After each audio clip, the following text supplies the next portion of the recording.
नमस्कार साथियों। कुछ दिनों से जो है पैड पर जो है सो आपको एक प्राथमिक विद्यालय पर्वतिया टोल का कुछ वीडियोस और एक लेटर वायरल हो रहा है।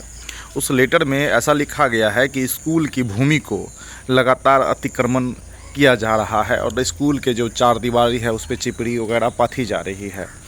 अगर जो उस प्राथमिक विद्यालय का जो प्रधानाध्यापक है, हमारे विद्यालय की ज़मीन को अतिक्रमण किया जा रहा है, इसको अतिक्रमण मुक्त किया जाए। साथ में जो डीएम साहब का कुछ वीडियोज़ हैं उस आधार पे उनको कहा जा रहा है कि भाई स्कूल की भूमि को अतिक्रमण मुक्त किया जाए। अब सवाल यह है कि मधुबनी माननीय डीएम साहब क्या निष्पक्ष और निस्वार्थ भाव से क्या इस पर कार्रवाई करेंगे या नहीं करेंगे।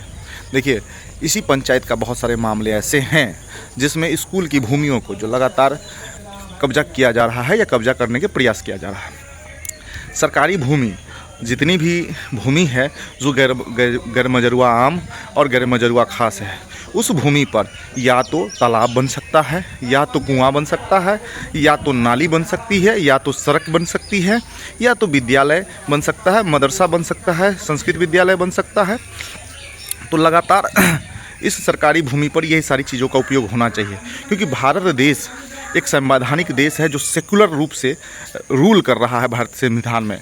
तो सेकुलर प्रॉपर्टीज़, सरकारी प्रॉपर्टीज़ पर जो कानूनन जो उपयोग होना चाहिए, जो सार्वजनिक भूमि है, और सार्वजनिक भूमि का मतलब है सेकुलर भूमि है, जिस पे सेकुलर जो भी वर्क होगा उसको किया जा सकेगा, जो जिस पे धार्मिक किसी भी तरह का हस्तक्षेप नहीं होगा, ऐसे कार्यों को किया जाना चाहिए। अब बताता चलूं कि आप उस सरकारी भूमि पर तालाब पर कुआं जो इनार होता है हमारे बिहार के अंदर, उस इनार को भी कब्जा मुक्त करना चाहिए, तालाब को कब्जा मुक्त करना चाहिए। रास्ते जिस पे आम आवाजाही होती है उसको चौड़ीकरण करनी चाहिए। तो मधुबनी के डीएम जो साहब हैं उस साहब से कहेंगे कि साहब, आप जिस भी पंचायत में आप घुसिए, उस पंचायत में सबसे पहले जितना भी कुआं है, जितने भी तालाब हैं, जितने भी सड़कें हैं, जितनी भी नालियां हैं और जितने भी विद्यालय हैं, उस सभी विद्यालय को कब्जा मुक्त करवाइए। क्योंकि शिक्षण संस्थानें जितने हैं उसमें सभी धर्मों के बच्चे को पढ़ने का अधिकार है, उसमें सभी धर्म के बच्चे पढ़ सकते हैं और किसी भी कम्युनल चीज़ पे सभी धर्म के लोग नहीं रह सकते हैं। इसीलिए वो कम्युनल चीज़ें जो हैं वो निजी प्रॉपर्टी पे बननी चाहिए। तो ये सारी संवैधानिक अधिकार हैं लोगों के पास कि देश में सेकुलर चीज़ें जो प्रॉपर्टीज़ हैं वही चीज़ें सार्वजनिक भूमि यानी सरकारी भूमि पे रह सकती है।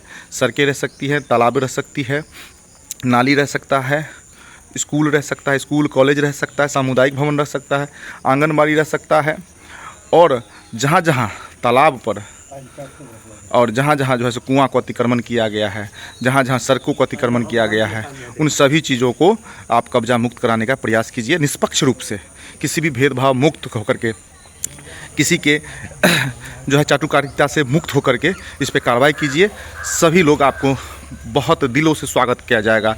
हाँ, आम और ख़ास जितने भी प्रॉपर्टीज़ हैं जिस पे लोग अपना निजी अधिकार समझता है, लोग समझते हैं कि अभी भी भारत में राजशाही रूल करता है और जो वो बोल दिए वही कानून हो गया। नहीं, भारत के संविधान सेकुलर संविधान से चलेगा और भारत देश के संविधान में जो कुछ भी लिखी हुई है उसी के आधार पे डीएम महोदय को कार्य करना चाहिए और करना ही होगा। क्योंकि भारत संवैधानिक देश है, ना कि किसी राजशाही देश है जिसमें राजा अगर बोल दिया वो कानून हो गया। ऐसा राजशाही देश भारत नहीं है। बाकी आप इस पर क्या है आपका विचार, अपना विचार कमेंट्स में ज़रूर लिखिएगा। धन्यवाद।